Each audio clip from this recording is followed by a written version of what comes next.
50 साल से बिहार सहित उत्तर भारत के जितने राज्य हैं उसके अंदर लोकसभा की सीटों का जो निर्धारण आबादी के आधार पर होना चाहिए था वो नहीं हुआ। हम ये कह सकते हैं, हमने जो एक आंकलन किया है कि अगर ये परिसीमन हर बार होता तो आज कम से कम बिहार के अंदर 60 लोकसभा सीटें होती। तमिलनाडु है, केरल है, आंध्र प्रदेश है, कर्नाटक है, तेलंगाना है, इन राज्यों में एक औसत जो समझ बनी है 21 लाख आबादी पर एक लोकसभा सीट है। और जो उत्तर के राज्य हैं,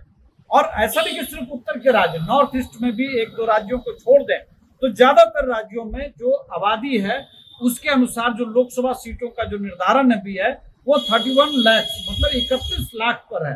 तो हमें अगर अपने सम्मान को बचाने के लिए, अपने अधिकार को बचाने के लिए अगर हमको जागरूकता फैलाने की जरूरत है तो राष्ट्रीय लोक मोर्चा और उसके नेता राष्ट्रीय अध्यक्ष माननीय उपेंद्र कुशवाहा जी ने यह तय किया है कि हम लोगों के बीच जाएंगे। आज 5 करोड़ रुपया एक लोकसभा सीट पर मिलता है। अगर आज आप कहें कि 21 लाख लोगों पर 5 करोड़ रुपया सालाना मिल रहा है दक्षिण के राज्यों में, वही बजट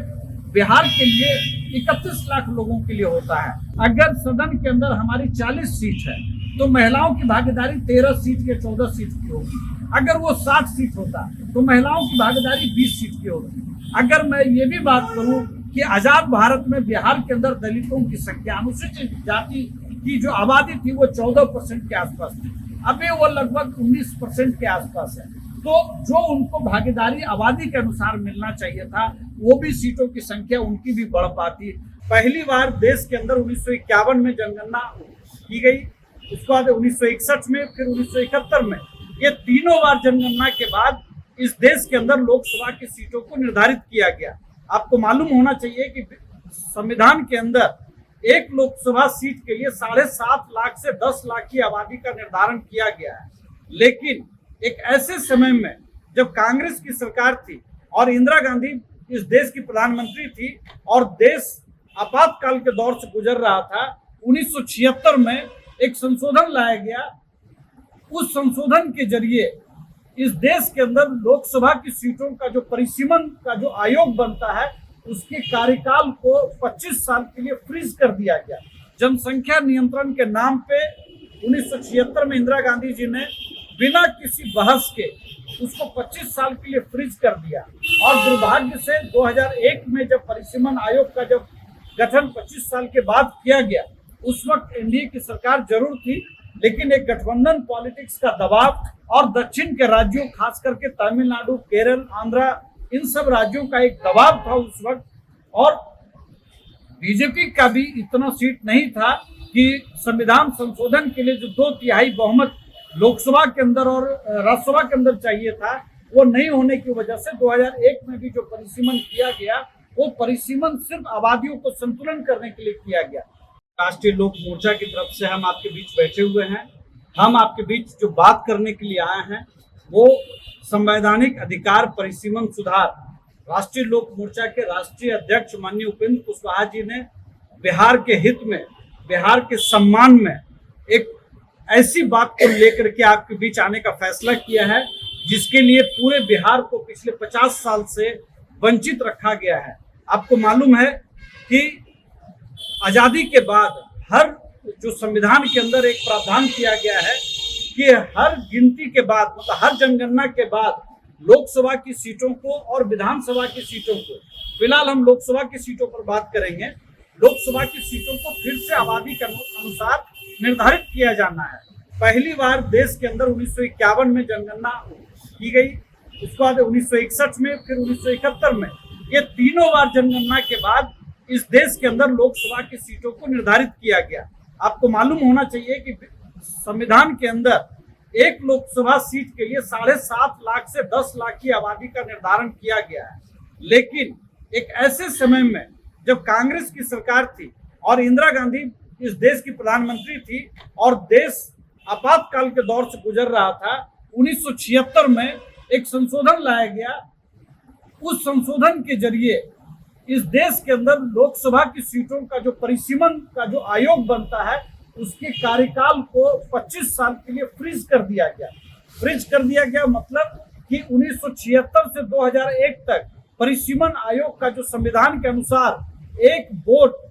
एक मूल्य के आधार पर एक व्यक्ति एक वोट और एक उसका मूल्य होगा, जो हमको संविधान एक अधिकार देता है कि आबादी के आधार पर हर जनसंख्या को उसका आधार मिलेगा, उसको अधिकार मिलेगा वोट का, और उसी के अनुसार सीटों का निर्धारण होता था। लेकिन जनसंख्या नियंत्रण के नाम पे 1976 में इंदिरा गांधी जी ने बिना किसी बहस के उसको 25 साल के लिए फ्रीज कर दिया, और दुर्भाग्य से 2001 में जब परिसीमन आयोग का जब गठन 25 साल के बाद किया गया, उस वक्त एनडीए की सरकार जरूर थी, लेकिन एक गठबंधन पॉलिटिक्स का दबाव और दक्षिण के राज्यों खास करके तमिलनाडु, केरल, आंध्रा, इन सब राज्यों का एक दबाव था उस वक्त, और बीजेपी का भी इतना सीट नहीं था कि संविधान संशोधन के लिए जो 2/3 बहुमत लोकसभा के अंदर और राज्यसभा के अंदर चाहिए था, वो नहीं होने की वजह से 2001 में भी जो परिसीमन किया गया, वो परिसीमन सिर्फ आबादियों को संतुलन करने के लिए किया गया। इससे नुकसान ये हुआ कि पिछले 50 साल से बिहार सहित उत्तर भारत के जितने राज्य हैं, उसके अंदर लोकसभा की सीटों का जो निर्धारण आबादी के आधार पर होना चाहिए था, वो नहीं हुआ। हम ये कह सकते हैं, हमने जो एक आंकलन किया है कि अगर ये परिसीमन हर बार होता तो आज कम से कम बिहार के अंदर 60 लोकसभा सीटें होती। अब आप ये कह सकते हैं कि ये भाई किस आधार पर भेदभाव हो रहा है, तो मैं आपको ये जानकारी दूं, हमारी राष्ट्रीय लोक मोर्चा ने जो आंकड़ा जुटाया है, उसके अनुसार आज जो दक्षिण के राज्य हैं, जैसे तमिलनाडु है, केरल है, आंध्र प्रदेश है, कर्नाटक है, तेलंगाना है, इन राज्यों में एक औसत जो समझ बनी है 21 लाख आबादी पर एक लोकसभा सीट है। और जो उत्तर के राज्य हैं,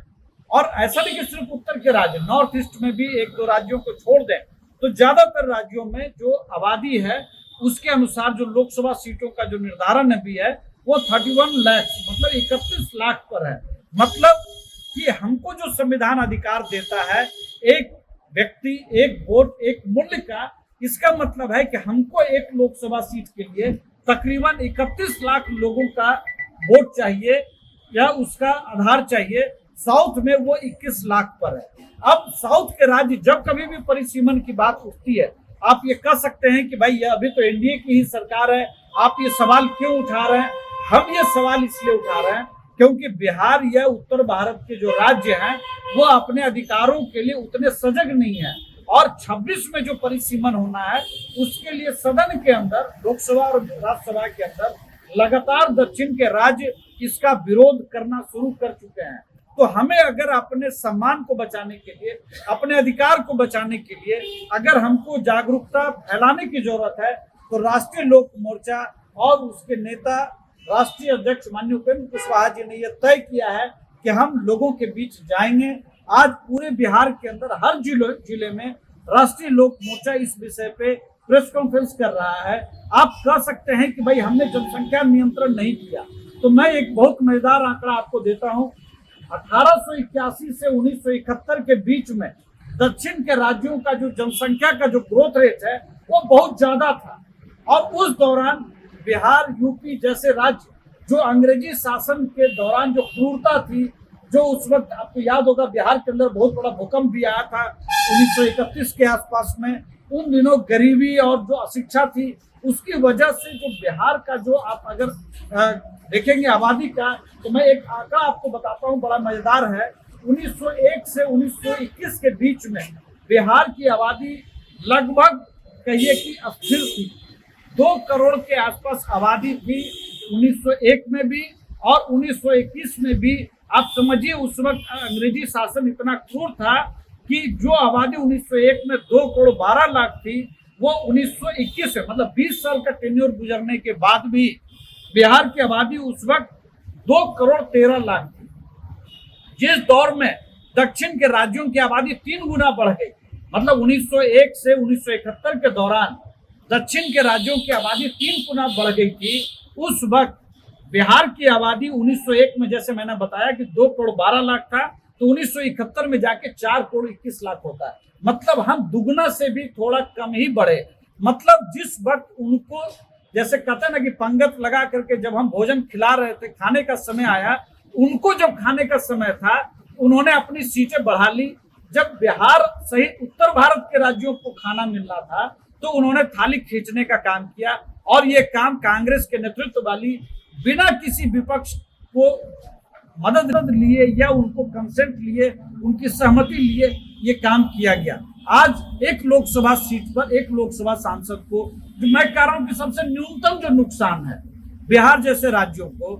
5 करोड़ रुपया एक लोकसभा सीट पर मिलता है। अगर आज आप कहेंगे 21 लाख लोगों पर 5 करोड़ रुपया सालाना मिल रहा है दक्षिण के राज्यों में, वही बजट बिहार के लिए 31 लाख लोगों के लिए होता है। ये तो सिर्फ एक जो एमपी लैड फंड होता है उसकी बात हम कर रहे हैं, लेकिन अगर आज सदन के अंदर हमारे 60-65 सांसद होते तो बिहार को ज्यादा अधिकार मिल पाता। मैं आपको ये भी बताऊं कि फ्रेट इक्वलाइजेशन, माल भाड़ा समानीकरण, हम बांका जिला में बैठे हुए हैं, झारखंड उस समय बिहार के अंदर था, ये तमाम जिलों के अंदर, झारखंड का जो जिला उस वक्त बिहार में था, यहाँ के खनिज बहुत कम दामों पर, बहुत कम माल भाड़ा से दूसरे राज्यों में चले गए, उनका विकास हुआ। ये कांग्रेस की नीति थी। एक तरफ सदन के अंदर भी हमारी भागीदारी कम की गई, दूसरी तरफ साजिश भी किया गया कि बिहार जैसे राज्यों का डेवलपमेंट नहीं हो। तो मैं आपसे ये बात करने आया हूँ, आपके माध्यम से मैं लोगों से बात करने के लिए आया हूँ कि आज सदन के अंदर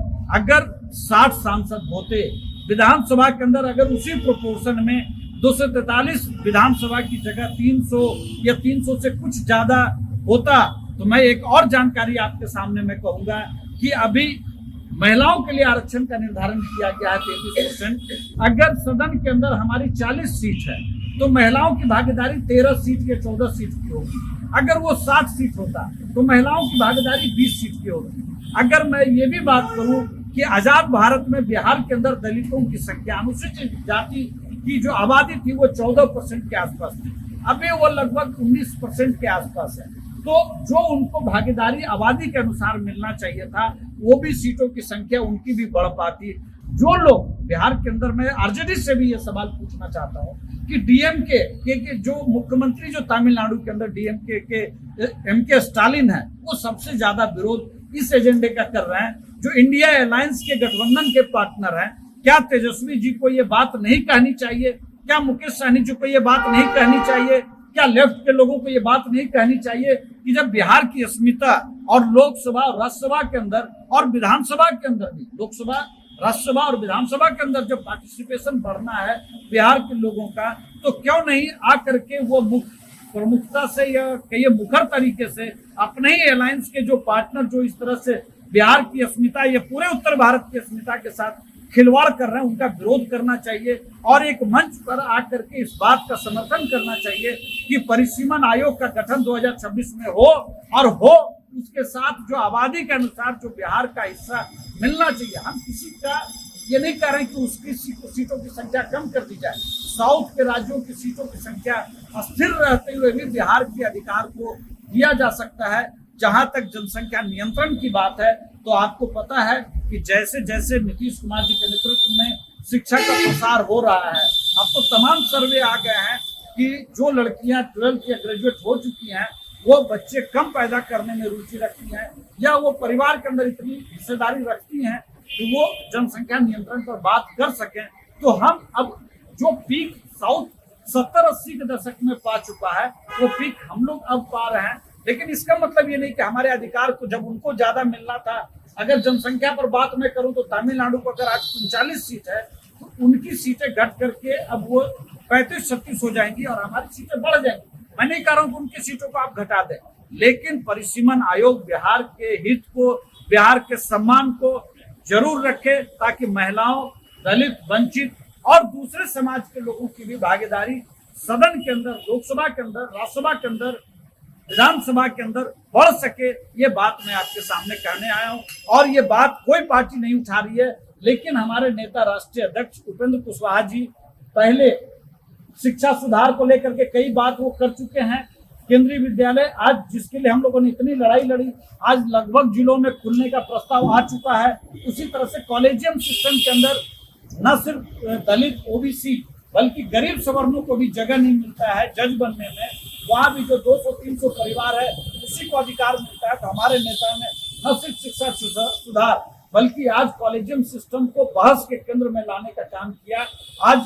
उपराष्ट्रपति धनखड़ साहब भी इस पर बात कर रहे हैं कि कॉलेजियम सिस्टम कितना बुरा है। उसी तरह से आज हम परिसीमन पर बात कर रहे हैं। हम आने वाले दिनों में ये पूरा विश्वास रखते हैं कि माननीय नेता उपेंद्र कुशवाहा जी ने जितने सवालों को उठाया है पिछले दिनों, वो प्रमुखता से लोगों के बीच एक मुद्दा बना है। आने वाले दिनों में परिसीमन भी एक बड़ा मुद्दा बनेगा। ठीक है कि हम अभी इसको उठा रहे हैं, लेकिन इसको हम जनता का मुद्दा बनाना चाहते हैं ताकि बिहार की भागीदारी लोकसभा, विधानसभा, राज्यसभा के अंदर बढ़े, उसका बड़ा अधिकार मिल सके, उसका हक मिल सके। धन्यवाद।